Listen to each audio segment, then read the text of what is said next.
Well, we've arrived, folks. The final episode of Game of Thrones and my quasi sort of final episode of Game of Booze slash review. More review than Game of Booze, as I'll explain in a second. But before that, some of you might be wondering, where's my reaction to the Bells episode? There was some issues with the editing and things of that nature, so I had to drop the footage from my Bells reaction from last week, unfortunately, or fortunately, because honestly, most of my reaction was just staring at my screen, mouth agape, in disbelief as what was taking place in the second to last episode. But for this particular installment in my Game of Booze saga, I'm not going to be giving a full, reaction video type of format. Instead, I'm going to first off toast to the show, chug a beer, and then I'll come back to you after the finale to give my thoughts and impressions as best as I can. Let's just get all of our happy-go-lucky alcoholism out of the way right now. So here's to you, Game of Thrones, through the ups and the downs of these 8 seasons. You've been entertaining, so thank you for that.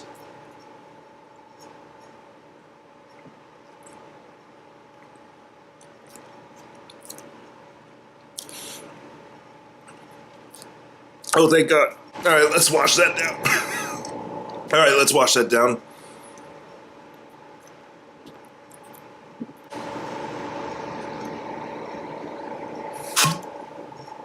All right. Whew. I'm relieved that I don't have to do that anymore. Here we go, folks. I'll see you back here in a little bit.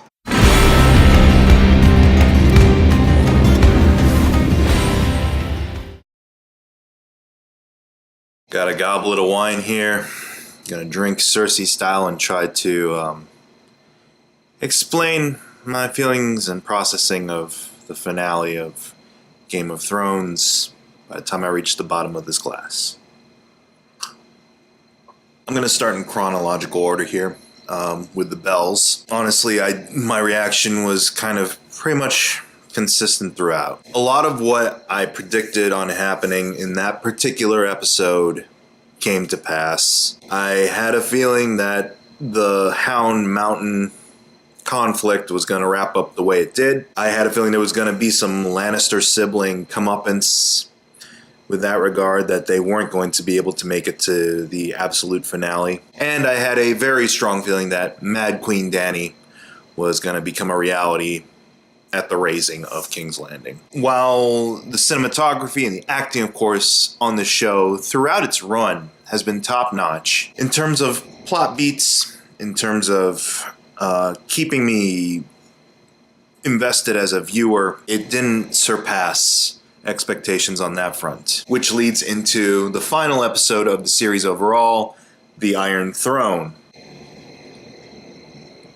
So, what did work for me about the Iron Throne is that this is an example of things I was sort of anticipating coming to pass that did pay off to some satisfying degree. As much as everyone was kind of pulling for Jon to take over and become a ruler and fulfill his destiny, blah, blah, blah, I honestly did like that he kind of went back full circle to where he was. Not in the character standpoint that he's backpedaling into the very timid, subdued person that he was at the beginning of the series, but more so that, honestly, when he's been through all he's been through with the wildlings, with the undead, and the Night King, with Dany, wouldn't you long for the simple life beyond the wall? I think the scene that kind of encapsulated that feeling or that sentiment about Jon specifically was the Ghost reunion. Because, yeah, that was a big sticking point for a lot of fans and a lot of viewers, was where is your acknowledgement of that relationship between a boy and his dog? The fact that you get it in the finale, and that he is not like forlorn or, miserable about seeing his whole poor emaciated dog. that he's overjoyed to see this familiar face. It shows that there was character development, but ultimately what that journey took Jon on is the idea of like, this is at the core of it who I am. Returning to a life where perhaps not so much is expected of me. That honestly was okay. That was fine for me. I didn't mind Jon returning to the Wall, ultimately just joining up with Tormund and having wacky adventures. I actually liked that as an ending for him. Wacky adventures in the North. Why not? Fine. As much as everyone was anticipating Arya to have sort of a big payoff to all those years of assassin training, which she did have in The Long Night, ultimately her skills paid off in a more essential way of finishing off a grander threat than they would just running Cersei through. For Arya to become sort of the Christopher Columbus, hopefully in a nicer sense than the actual Christopher Columbus of Westeros, and seeing just what is in the West, that worked for me. I like that for Arya. I like that she had that proper of a send-off, and that she wasn't just resigned to, I'm just going to remain in Winterfell with Sansa and be relegated to serving the North. Like, her ambitions and her fortitude has grown beyond the North, I feel. She did grow and develop, and ultimately I like it when characters' growth and development takes it beyond the goal that you expect them to be set out for. In other words, she developed beyond just being a killing machine. She developed beyond just fulfilling an obligation of vengeance and justice, and was like, these skills, let's see where they can take me further. So I'm okay with that. I am okay with Sansa becoming Queen of the North, becoming this very stoic, very solid sort of advocate for her people and for that particular realm. Fine, great. I like that. I like what Sansa became over time. Overall, the Stark kids, with the exception of one, I was okay with their endings. Bran the Broken comes a little bit out of nowhere for me. It does play into this whole unsuspecting subverting of expectations and how you can't really anticipate, who the ruler is. And I do like the idea of like, let's just throw out this whole you're born into it idea. I like that Tyrion's one of the people that throws it out there.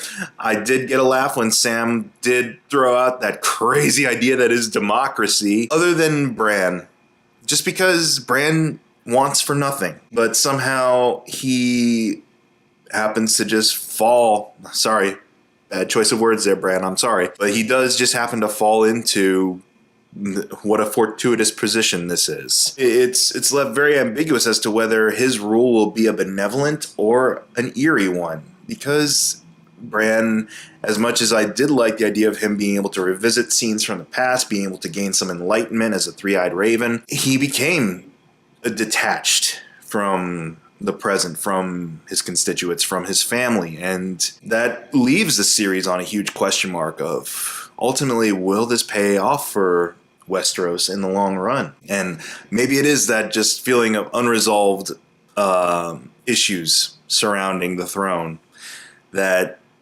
they want you to feel anguish about. I don't know.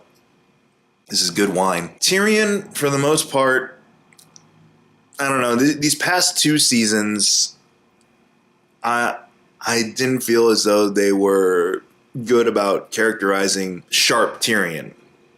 Tyrion, who is kind of very in the know about how people work and about how the hierarchy and the system itself works and how he can game that to his advantage, whether for personal or for selfless benefits. This past season, especially, the idea that Tyrion, while having questioning moments of allegiance, would be so devout in his loyalty to Daenerys, up until pretty much the last straw being the King's Landing raising. I don't know. It really didn't strike me as very Tyrion-y. Again, it's going to tie into something overall that I had some thoughts and concerns over with these past two seasons especially, that I'll get into in a bit. But his development over this last season specifically, I was the least invested in out of all the seasons, and I like Tyrion a lot. The acting, of course, Peter Dinklage is a professional through and through. he knows his craft, and he's able to evoke emotions out of you in scenes that may, with a lesser actor, not warrant them. Acting-wise, he worked for me. Just in terms of the pacing of what the character was supposed to be put through, it wasn't as effective for me as it had been in previous seasons. Like back in season 4 with his kind of like malevolent turn on his family, even though, you know, he's never really been in his family's corner, but that was kind of the big turning point where he's like, I hated my nephew. I'm glad he's dead. No, I'm going to shoot my dad on the shitter. Like that felt a little bit more earned at that point. But here, where for a couple seasons now, he's been in Dany's corner, but still questioning her motivation, still questioning her capabilities, to suddenly just be so 100% in her corner. I don't know. It's something about it didn't ring genuine for me. Characters who I felt deserved a better ending. Varys, for one.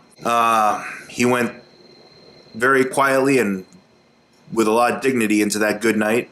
As much dignity as he can get when you're being fricasseed. But I was kind of hoping Varys had a little bit more to do this season. Missandei, I was kind of hoping had a little bit more to do as well, even though her sacrifice served as kind of a kickoff point for Dany's descent into madness. I didn't particularly care for that, even though when her and Grey Worm start talking about setting up a happy life together, that is automatically kind of telegraphing one of them's not going to make it. Grey Worm in the finale, yeah, I wasn't really down with him just being kind of placid and cool with this Council of Westeros determining the rules. Like, that's not really the character that had been kind of steadfast up until the bells.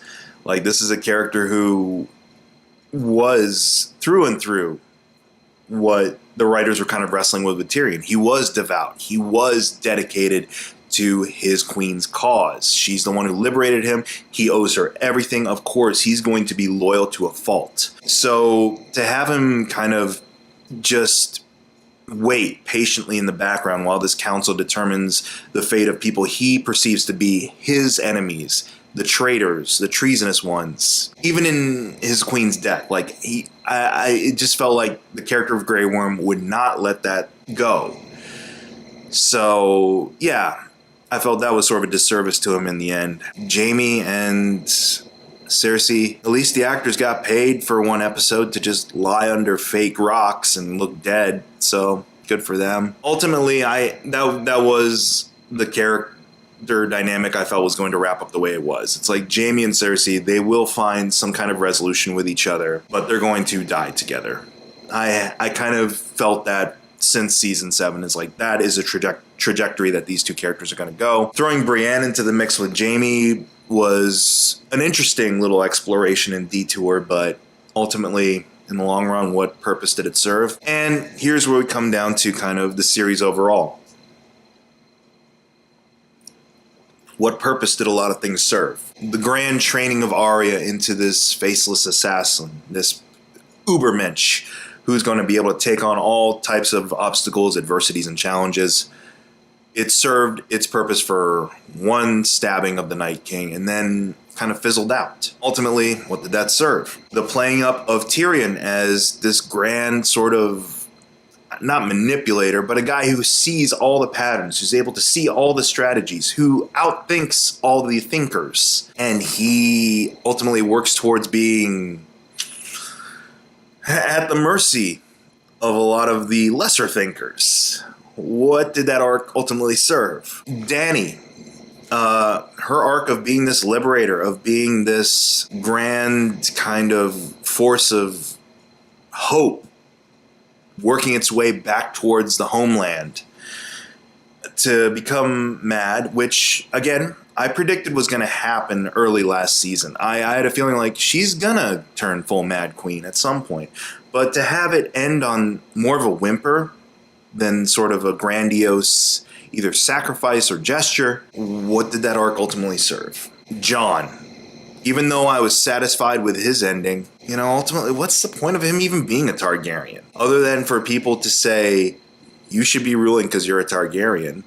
Which they probably, honestly, they would have probably said to him even if he wasn't a Targaryen. The fact that he was able to hold down the title of King of the North, the fact that he garnered so much charisma and respect, the fact that Daenerys, as much as she loved him, showed envy and jealousy towards the inspiration and stuff that he just naturally fell into. Ultimately, what did him being a Targaryen have to amount to anything? The fact that the dragon didn't kill him at the end, which I'll give Drogon this.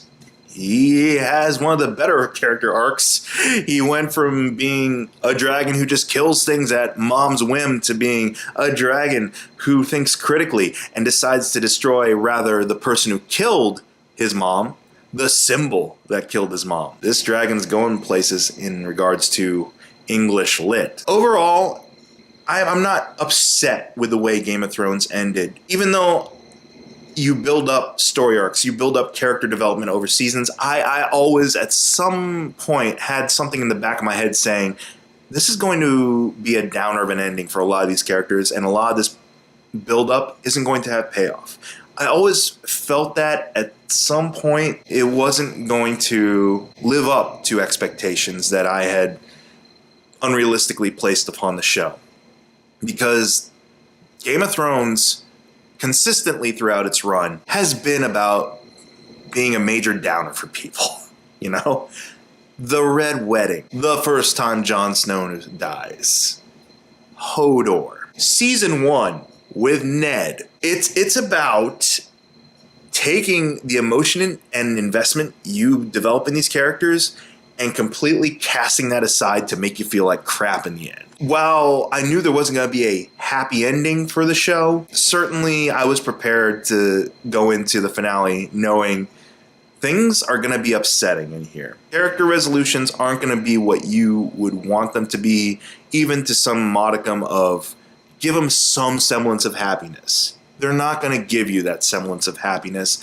This is Westeros, where everyone is consistently miserable. And that's going to play all the way throughout the Long Night, throughout the raising of King's Landing, throughout the fall of the Mad Queen. People will still continue being miserable. Even with that small council meeting, there's no sense of instilled hope for the future because they're still just bickering with each other. The cycle continues. The wheel continues spinning. It wasn't broken. It was just modified to some degree to be less of a pain in the ass. That's something that this past week I've kind of resolved to, is that I'm not disappointed or even angry about the finale of Game of Thrones. Some things still kind of irritate me or amuse me now to a sarcastic effect. And you can blame that on a lot of things. You can blame that on the fact that the source material is still continuing on now, and that George R.R. has no intention of following the structure that the show laid out for itself. You can blame that on the fact that the writers had plenty of missteps in here. You can blame that on the fact that the past 2 seasons were truncated to a detrimental degree, where the full 10-episode run really would have benefited these last 2 seasons. It was weird. It was a weird experience because the most truncated episodes I felt like were the biggest waste of time, and felt like big character beats, big character developments were skipped over for the sake of, we just got to get to the finish line of this. That's really what the last season, the last 2 seasons kind of played out as, is that we're rushing towards the end. Let's get everything out of the way so we can get to the end. If they were given the full 10-episode treatment, maybe it wouldn't have felt like such a rush. I don't think anyone's ever fully ready to leave a show when you've put so much investment and so much emotional stakes into watching and following the characters. Certainly, the finale was going to be bittersweet one way or the other, but with this particular finale, it just felt like a kind of,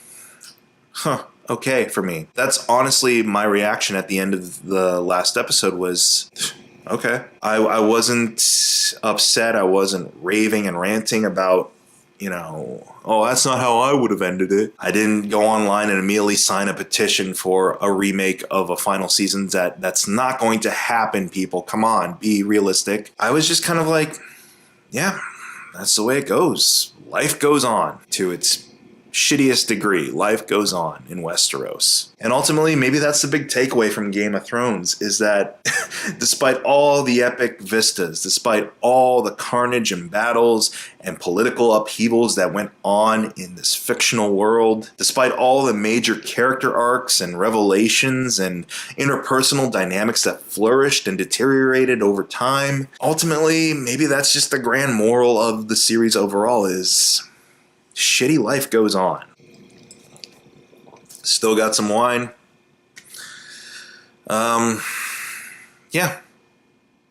It's been a fun ride regardless. There have been ups. There have certainly been downs. It was fun to be able to react to Game of Thrones in real time, to be able to have some fun with you, the audience, and to just incorporate another little mythical tale into my Rolodex of enjoyable fantasy. I gotta find another series I could do this with. But thank you all for watching. See you all next time.